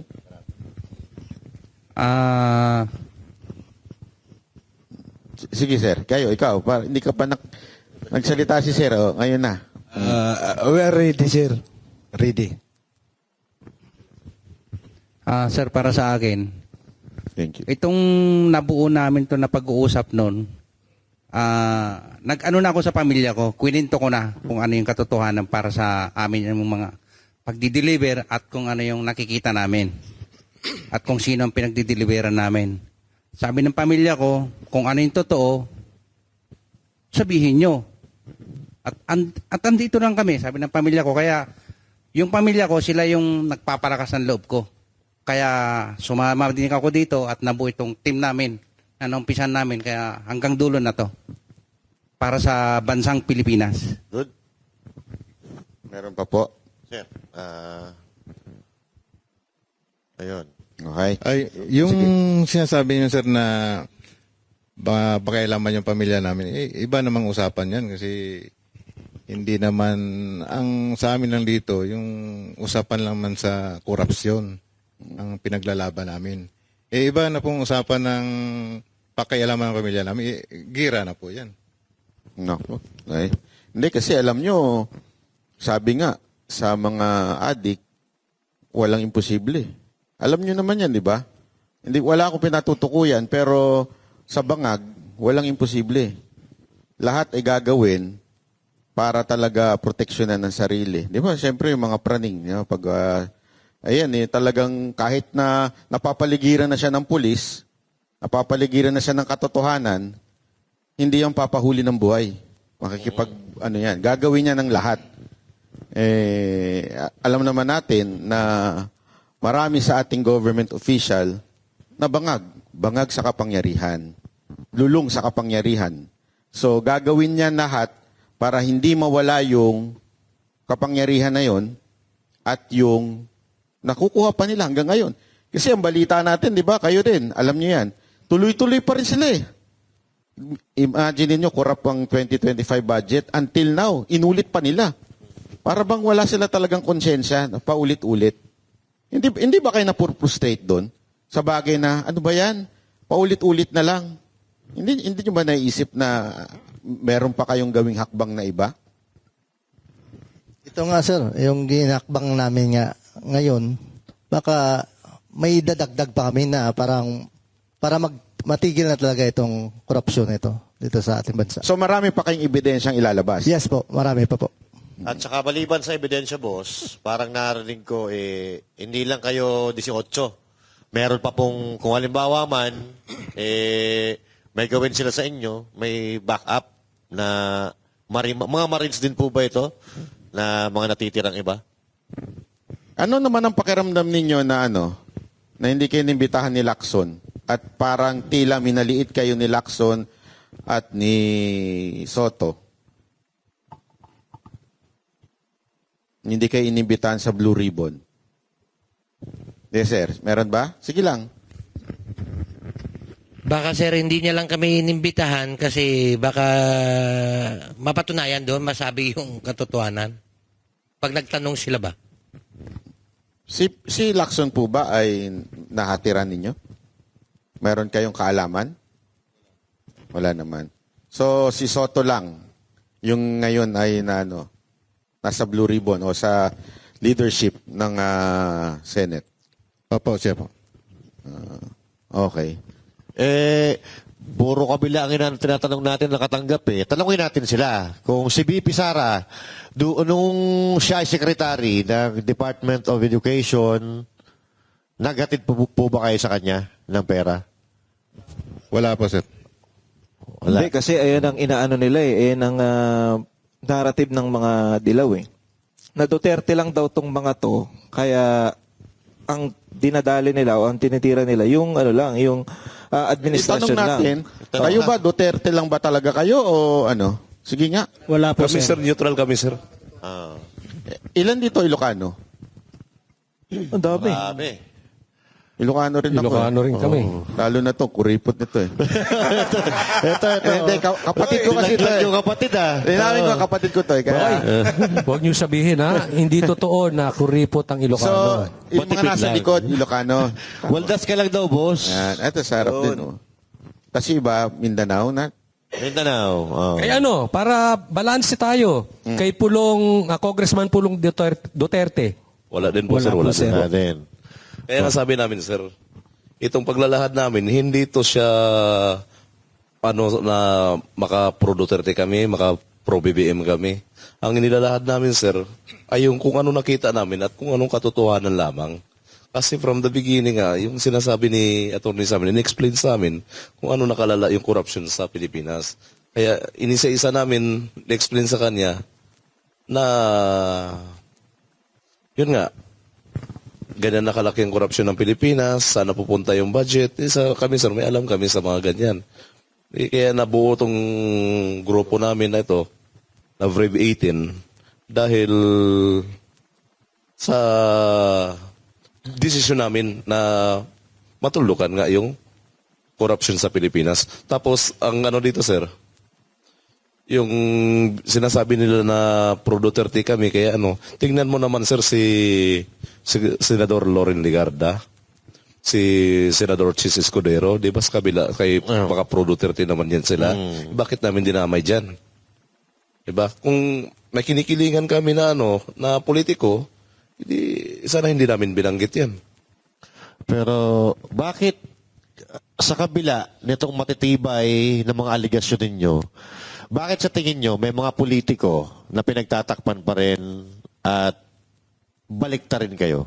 Gusto kayong baliktarin? Dahil gusto nila, sir, na ipagpatuloy yung ginagawa nilang mali. Na sana yung budget na para sa taong bayan, ibubulsa nila o gagamitin nila sa kasamaan. Kaya nga, desisyon naming lumabas talaga, sir, para matulugan talaga tong korupsyon sa bansang Pilipinas po. Okay, last question na. Ito, matinding tanong to, sana masagot ninyo. Sino sa inyo ang inutusan ni Saldico para trabauhin ako? Wala naman. Hindi, ako nagtatanong lang ha. Ayan, pero hindi sasagot. Nakuan ko lang sir, nag-meeting sila sa ito sa may yung bagong opisina doon sa may FB. Oh. Fort Victoria. Nag-meeting sila doon sir. May kasamang 4 na attorney para sa kaso nyo. May dalang maleta. Kakasuhan kayo sir. May dala silang maleta, wala naman. Wala po. Okay. Okay. Maraming salamat. Pero may communication pa kayo kay Saldico? Wala na, sir. Wala na. Hindi ba kayo tinawagan at sinabing, hoy, bakit kayo nagdadaldal dyan? Wala naman. Okay. O sige, may sasabihin si sir? Sir, may question ako sa iyo noon kasi may nabasa ko at narinig kasi followers mo ako sir eh. Ikaw naman. Ikaw naman. Palit kayo dito. Sino ba yung nag-offer sa iyo noon na babayaran ka ng monthly ng ano? Yan. Yung sinabi mo noon sa Banatbay na ano. Nahatiran nyo rin ng maleta. Lagi nyo hinahatiran ng maleta. Magkakakapit bahay sila doon. So dapat mahatiran na rin ako ng maleta noon. Muntik na, kaya lang, hindi ka, lit-lit nun. Paano magiging maleta yung 500? Ikaw sana pag-uusapan din namin ngayon dito. Oo nga, no? Buti na lang, ano? Buti na lang pala, hindi ako pumayag. Kasi dadaan din yung kay Saldico eh. Tapos kayo rin na magdi-deliver sa akin. Buti na lang pala, hindi ako pumayag, ano? Hindi na, booking pa ako. Ito, may sasabihin si Sir. Sir, sabihin ko lang po, sir. Hindi po kami galit kay boss, kay Kong Saldi. At sa kay Tap Gutesa, yung sa kasama namin. Lumabas po kami para suportahan yung mga sinabi nila. At lumabas po kami para mapatunayan na totoo kung ano man yung mga pinagsisiwalat nila. Nakausap niyo na si Salamat Gutesa? Hindi pa? Hindi pa po eh. Pero may communication kayo, si Sir. May communication kayo sa kanya? Wala naman. Sige. Alam nyo, bago tayo magtapos, hingan ko lang kayo ng isang mensahe para sa ating mga kababayan. Pero gusto kong bigbigay lang sa inyo ng mensahe. Napatuloy nyo lang yan. Dahil sabi nga nila, kahit anong gawin nila sa inyo, nandyan naman po ang Panginoon para protektahan kayo. Truth and justice lang ipaglaban nyo. Dahil yan naman ang sinabi ng Diyos. Ipaglaban nyo yan at siya ang poprotekta sa inyo. At patuloy na hinihingi natin sa ating mga kababayan, alam nyo, mahirap itong laban na ginagawa ng ating mga dating mga sundalo. Kaya patuloy lang natin ipanalangin. Dahil ito hindi lamang laban ng physical realm, but spiritual also. Kaya kailangan natin silang ipanalangin para maprotektahan mula dito sa mga demonyong nakaupo sa ating gobyerno. May mensahe po ba kayo sa ating mga kababayan bago tayo magtapos? Ay, sir. Sa atin po yung mga armed forces po natin, mga PNP, hindi po kami ang kalaban. O hindi yung korupsyon sa ating Pilipinas. So, ika nga, sinasabi ni ating General Luna, bayan o sarili. Pero, ang nangyayari sa ating bansa, ay patuloy pa rin yung korupsyon. So, hindi to titigil kung walang mananagot. At sana naman, matuldukan na to kasi kung hindi to matuldugan, tuloy-tuloy pa rin ito. 2 generations sa mga anak namin, sa mga apo namin, at sa mga pagdaan pa ng ilang taon. So sana, pakiusap po sa taong bayan, lalong-lalo na sa mga kasama namin sa AFP, sa PNP, hindi kami ang kalaban. Korupsyon ang kalaban natin para matuldukan, matapos na to. Yun lang po. Maraming salamat. Meron pa po bang gustong magdagdag? May dagdag lang po ako, sir, sa masasabi ko lang sa ating kababayan na sana huwag naman nila kaming ibas o sirain tungkol dito sa inilahad namin na tungkol din sa korupsyon at saka sa ibang anomalya sa gobyerno. Dahil sinabi lang din namin kung ano yung totoo dito at ipag-pray ko na rin po sila, pag-pray namin sila na sana mabuksan na yung kanilang kaisipan para sa ikabubuti ng ating bansa na hindi lang puro panira yung sinasabi nila. Yun po yung mga naniniwala din po sa amin. Salamat po sa inyo at makakaasa kayo na ang laban na ito ay hindi na magbabago. Tatapusin na namin ito. At managot ang dapat managot dito. Yun lamang po. Salamat po. Sige sir, meron pa po. Kaya gaya nga sa mga kababayan namin, ang issue dito is hindi ito sa military background namin ang issue. At lalong binababa yung credibility namin at moral namin. Ang issue dito is corruption ng bansang Pilipinas, especially the flood control. Kaya ako ay nagpapasalamat sa lahat ng sumusuporta, lalong-lalo na sa mga taong bayan, na patuloy pa rin silang nananalangin para sa safety ng pamilya namin, security ng pamilya namin, at sa bansang Pilipinas. Maraming salamat po. Sige po, ito si sir. Sa taong bayan po, suportahan mo lang po kami. Ituloyin namin yung laban po. Salamat po. Meron pa Meron po. po. Gusto magsalita? Okay na? Okay na. Okay na? Kayo, may mensahe kayo bago magtapos? Ikaw muna. Sige, maraming salamat sa inyo mga sir. Kasi kung hindi kayo tumayo, parang nawawala na rin ng pag-asa ang mga ang mga Pilipino. Kaming Banateros, parang nawawala na rin kami ng, alam mo yon, parang kami na lang ba yung lalaban para sa korupsyon? Kami na lang ba yung magsasalita dito sa korupsyon? Pero nung lumabas kayo, para kaming nabunutan ng tinig na, eto, meron pala tayong kakampi, meron pa pala tayong kasama laban dito sa korupsyon. Kaya maraming salamat sa inyo mga sir. Saludo po kami sa inyo. So ngayon, unang-una, kayo po ngayon sa labas, tinuturing kayo mga bayani. Kasi katulad na sinabi niya, kami po ay naghihintay kung sino ang tatayo para labanan ng korupsyon at nagkataon naman na dumating kayo. So yun po ang pagkakakilala sa inyo ngayon ng mga Pilipino, hindi lang sa Pilipinas, kundi sa iba't ibang panig ng mundo na may mga Pilipino. So gusto lang po namin magpasalamat po sa inyo at nakasuporta kami sa inyo sa adhikain ninyo na matapos at matuldukan ang korupsyon sa Pilipinas para sa ating kinabukasan. Maraming salamat. Ipagdarasal namin kayo. Mag-iingat din po kayo lagi. Nasabi na nilang dalawa eh. Pero seriously, maraming salamat sa inyo at believe na believe ang taong bayan sa inyo dahil alam nila sakripisyo yan galing sa inyong pamilya. Mabigat yun. Alam natin yan na posibleng madamay ang pamilya pero kayo'y nanindigan. Ngayong walang naninindigan karamihan sa mga public officials natin. Kaya kayo ang bagong bayani na tinuturing, sir. Yun lang masasabi ko. Saludo po sa inyong lahat, sir. At yun, mga kababayan, nagsalita na po ang ating mga may kinalaman sa issue na ito. Nasa kamay nyo na ang susunod.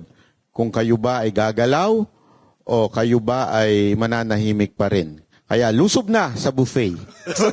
Sa buffet. Hindi sa kung saan kayo Sa talaga. buffet. Alam ko sa parang gusto niyo lumusob sa iba eh. Hindi, doon sa buffet. Pupunta tayo doon mamaya. Ha? Maraming salamat po sir ha. Nasabi ko na lahat sa inyo na thank you. Kami po ay alam namin pagod kayo buong araw. Nasa NBI kayo pero pumunta pa rin kayo dito. Maraming salamat. Banateros ay walang makakaawa.